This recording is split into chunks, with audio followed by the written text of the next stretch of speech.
150 మంది కార్మికుల వరకు తొలగించింది.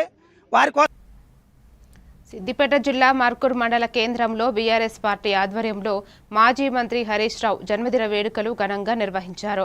మండల అధ్యక్షుడు కరుణాకర్ రెడ్డి ఆధ్వర్యంలో 10వ తరగతిలో ఉత్తమ ప్రతిభ కనబరిచిన సుమారు 30 మంది విద్యార్థులకు ఆర్థిక సహాయం అందజేశారు. అనంతరం భారీ కేక్ కట్ చేసి సంబరాలు జరుపుకున్నారు. అలాగే బీఆర్ఎస్ పార్టీ నూతన కార్యాలయాన్ని ప్రారంభించారు. ఈ కార్యక్రమంలో పలువురు నాయకులు, కార్యకర్తలు, సర్పంచ్లు పాల్గొన్నారు. నాయకులకు మరియు పత్రికా సోదరులకు చేరుకున్నటువంటి నమస్కారాలు.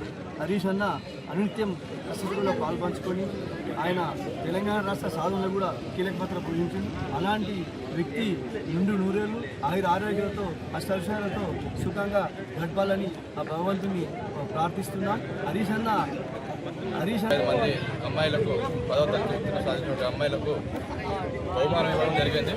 అదేవిధంగా గౌరవ మాజీ మంత్రి వర్యులు హరీష్ రావు గారు ఈ యొక్క ప్రాంత ప్రజల ఆశీర్వాదం ఎప్పుడు ఉండి ఈ యొక్క వరదరాజ స్వామి ఆశీర్వాదం, అదేవిధంగా రంగనాథ స్వామి మర్కూర్ మండలంలో ఉన్నటువంటి వారి ఆశీర్వాదం ఉండి ఆయన ఎల్లప్పుడూ సుఖ సంతోషంతో ఆరోగ్యంతో ఉండాలని ఆయన ఆశిస్తులు, ఆయన సేవలు కూడా మా మర్కూర్ మండలానికి ఏ రాత్రి ఫోన్ చేసినా ఎప్పుడు ఫోన్ చేసినా అన్నం మా కార్యకర్తకి ఇబ్బంది.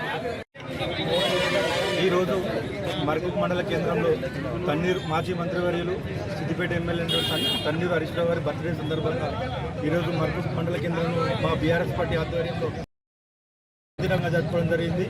అదేవిధంగా మర్కూర్ మండలంలో బర్త్డే సందర్భంగా సమావేశానికి పాల్గొన్న అందరికీ నమస్కారాలు. హరీష్ అన్న నుండు నూరేళ్ళు. ఎందుకంటే